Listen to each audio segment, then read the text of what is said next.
Jadi yang terpenting dalam keluarga itu satu adalah komunikasi. Kemudian yang kedua, kita sebagai anggota keluarga paling tidak kan ada strukturnya. Ada kepala keluarga, kemudian ada ibu, ada anak.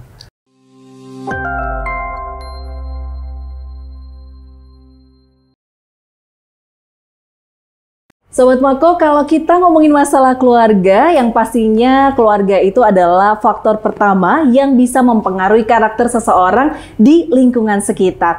Dan memperingati Hari Keluarga Nasional, hari ini saya akan ngobrol bersama Kepala Dinsos P3AP2KB Kota Malang. Sudah hadir di sebelah saya ada Bapak Doni. Apa kabar Pak Doni? Baik. Terima kasih banyak. Kita sudah boleh main-main ke sini ya Pak ya. Terima kasih, sama-sama. Dan kebetulan kan bocorannya Pak Doni baru ya Pak di sini ya?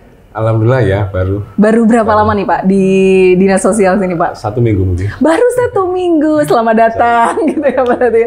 Tapi sudah langsung ditodong untuk ngobrol-ngobrol hari ini nih Pak Doni. Pak Doni, hari ini kita akan ngobrol masalah, sebentar lagi kita akan memperingati yang namanya Hari Keluarga Nasional. Kita tahu bahwasanya tema kita di tahun ini adalah Indonesia bebas stunting menuju Indonesia maju seperti itu ya. Kalau kita ngomongin Hari Keluarga sendiri nih Pak Doni ya, sebenarnya Hari Keluarga versus Dinsos sendiri itu seperti apa sih Pak?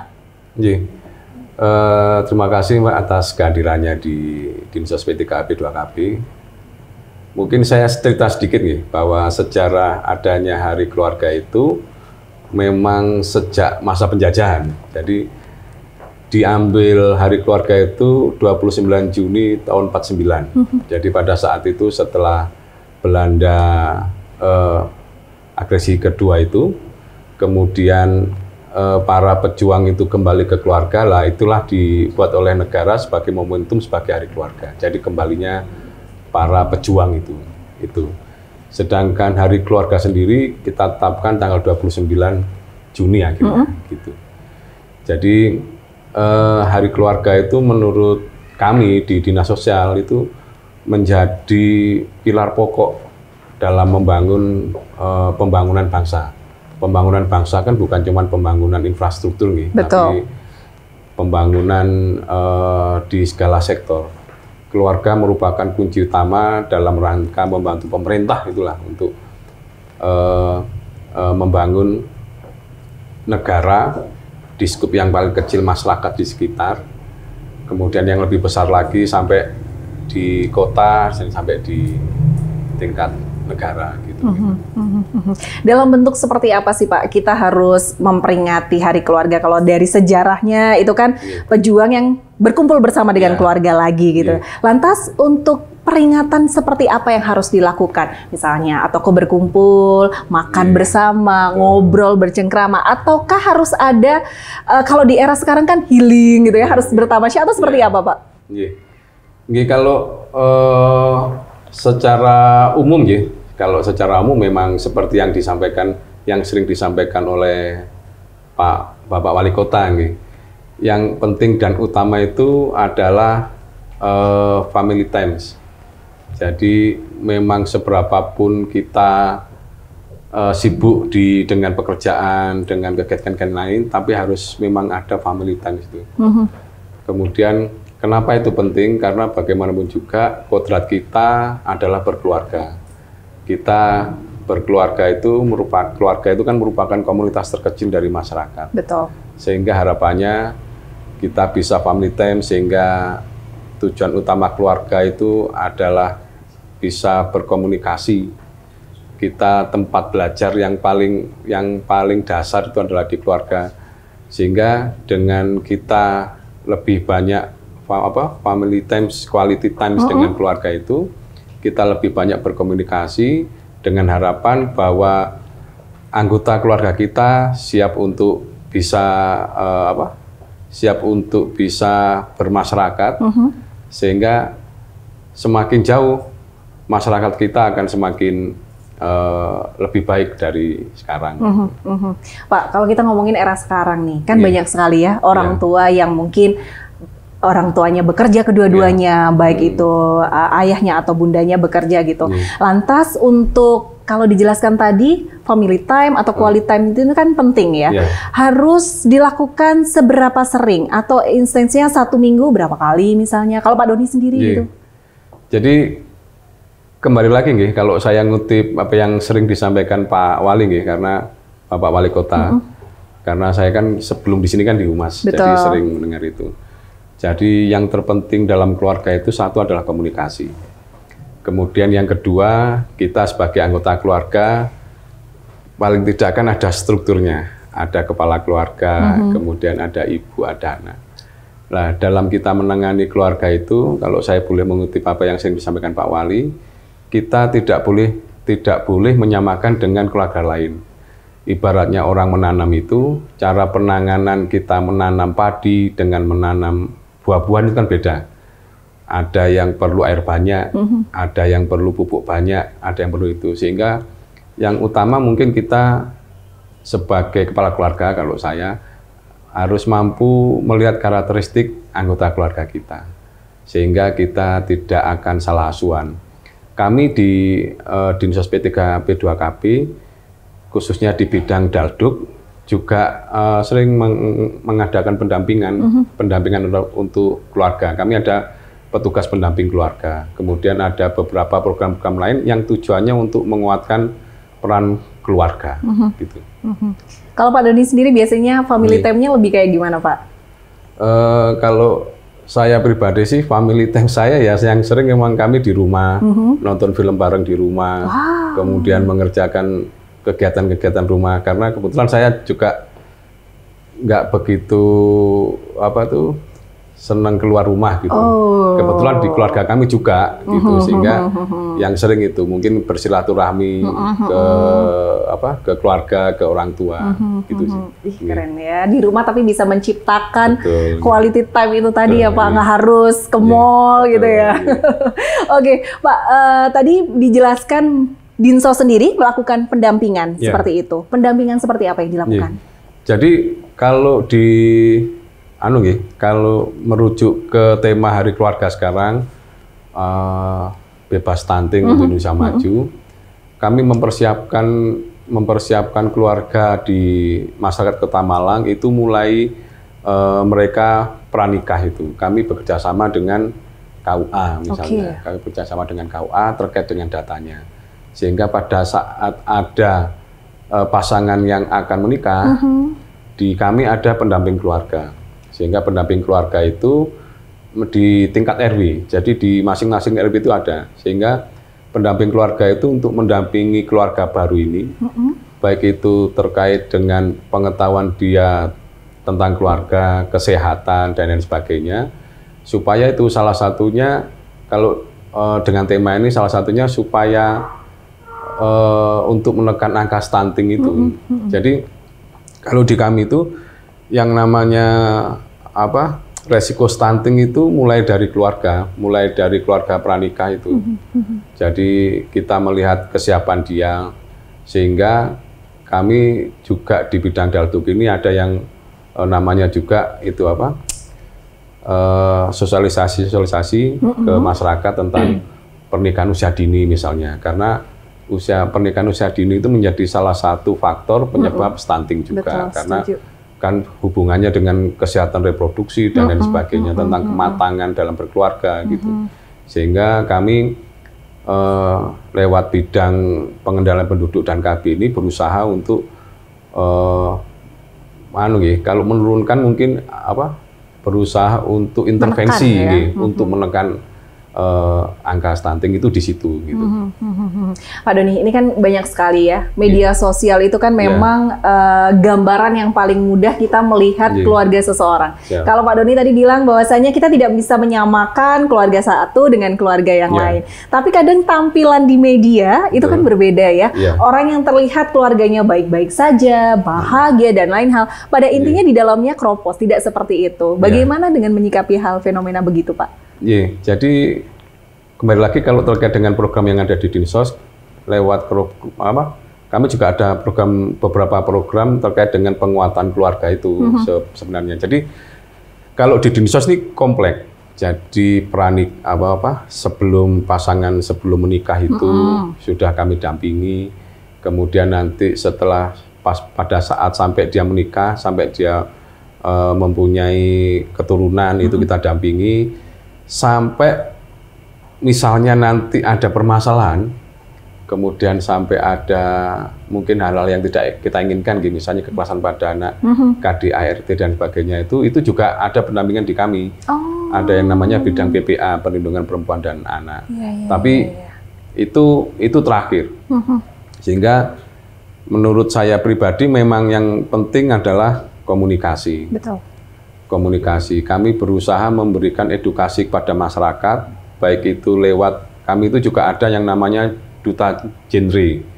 Duta genre itu setiap tahun memang kita pilih, itu dari masyarakat, khususnya dari kaula muda, entah itu dari Karang Taruna, dari kelurahan-kelurahan, kemudian dari adik-adik SMA maupun perguruan tinggi.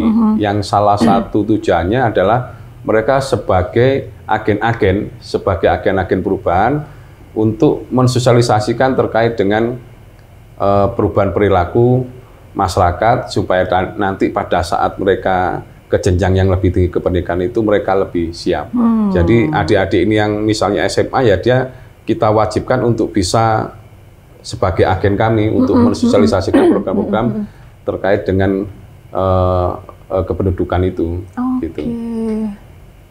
Berarti banyak ya Pak yang di program yang benar-benar dinaungi dan juga dijalankan Dinsos sendiri. Ada tadi tentang anak, keluarga, seperti itu berarti ya? Sebenarnya kalau di Dinsos ini kami komplek, karena kami ada di 4 kementerian, di bawah 4 kementerian. Yang pertama Kementerian Perlindungan Perempuan dan Anak, kemudian di BKKBN, kemudian yang ketiga di Kementerian Sosial, dan Kementerian Dalam Negeri. Sehingga masing-masing kementerian itu pasti punya program dan kegiatan terkait misalnya dengan penanganan PPKS, pemerlu pelayanan kesejahteraan sosial. Kemudian terkait dengan BKKBN, kaitannya dengan pengendalian penduduk dan KB. Itu juga komplek, hampir semua kegiatan di situ terkait dengan berhubungan dengan keluarga. Tentunya kita bekerja sama dengan stakeholder yang ada, PKK, Karanggreda, dan lain-lain, LKS, Lembaga Kesejahteraan Sosial yang ada di masyarakat. Kemudian ada dari kelima bidang itu saling menunjang, jadi mulai identifikasinya, kemudian pelaksanaan pencapaian programnya itu, sampai di rehabilitasi sosial.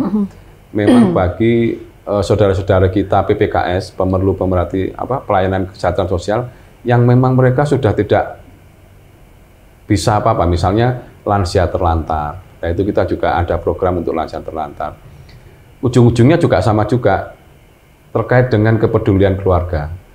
Jadi banyak juga orang tua kita lansia terlantar di Kota Malang yang memang satu tidak diketemukan keluarganya mungkin.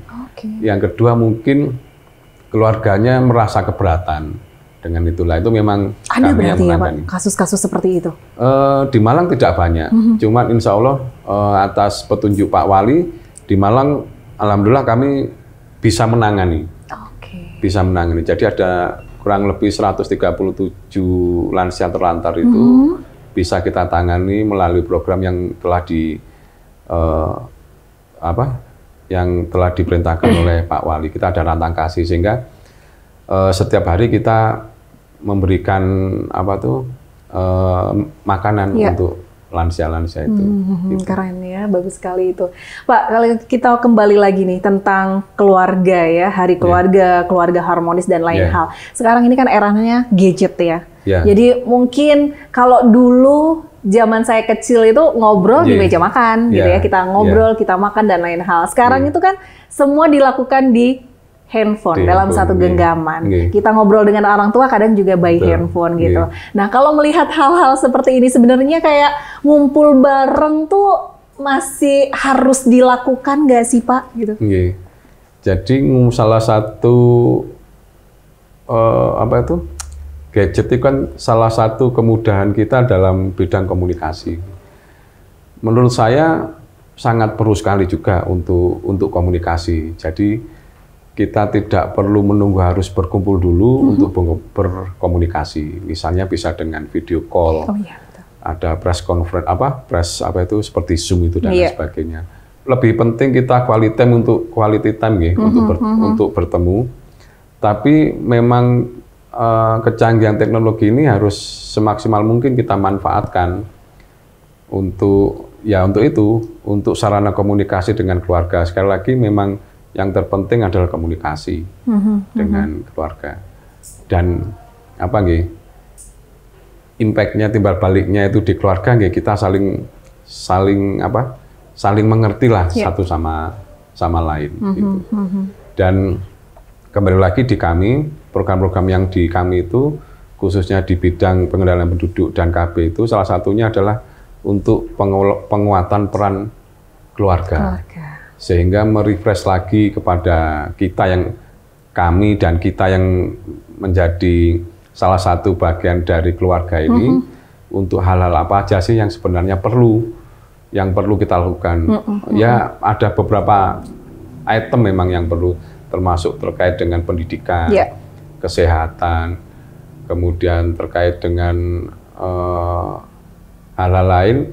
Kalau itu sifatnya dasar, jadi sifatnya kebutuhan dasar itu, nah itulah yang kami harus intervensi dari pemerintah. Gitu. Ternyata berarti banyak ya yang benar-benar program yang dijalankan oleh Dinsos sendiri untuk lansia, dia punya programnya juga, kemudian anak-anak dan lain hal.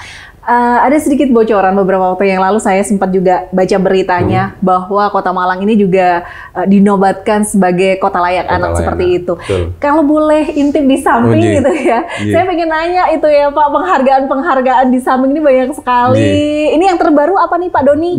Jadi yang terbaru kemarin itu terkait dengan kota layak anak, kita tahun 2021 itu dinobatkan menjadi kota layak anak kategori Nindya. Di 2021 di 2021.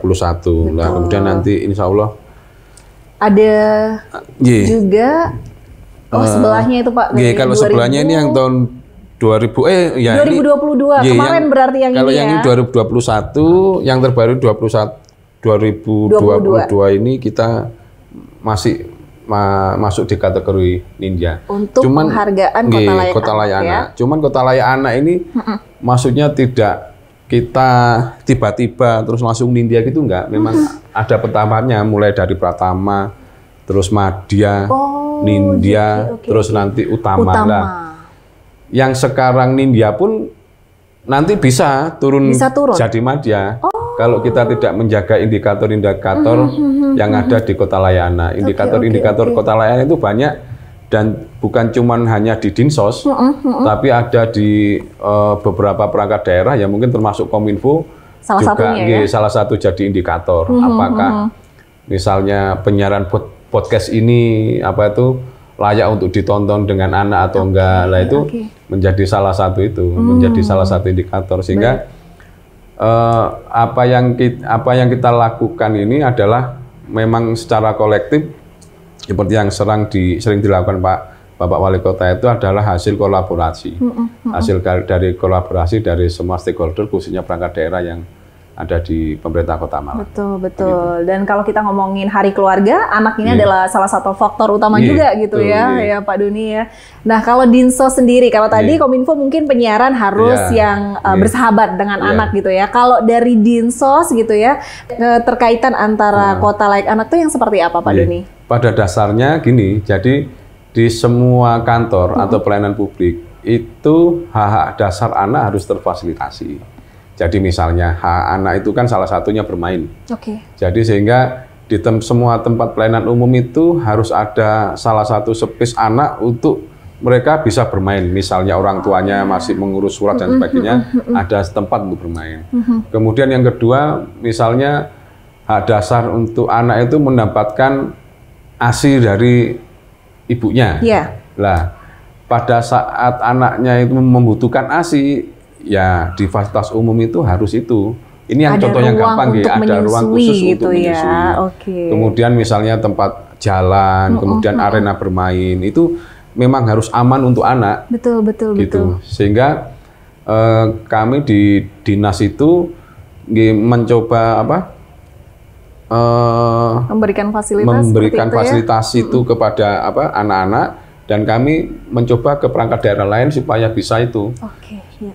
Kemudian Betul. hak anak untuk misalnya mendapatkan pendidikan dan sebagainya. Makanya dalam podcast ini mungkin itu bisa jadi sarana untuk edukasi pada masyarakat. Betul. Bahwa semua anak itu satu hak dasarnya adalah bermain, mengenyam pendidikan, mendapatkan apa itu pelayanan kesehatan yang itu dan sebagainya. Makanya itu memang harus kita itu. Dan ini memang sesuai dengan penghargaannya ya. Kalau kita lihat pemerintah Kota Malang sudah memfasilitasi dengan adanya ruang bermain di tempat pelayanan publik, kemudian di kantor, ruang menyusui atau di mal, bahkan stasiun pun sudah diberikan fasilitas bermain untuk anak-anak dan ruang menyusui seperti itu ya Pak Doni. Pak Doni, ini yang sekarang ini lagi viral, banyaknya kasus perceraian. Kita ke situ ya.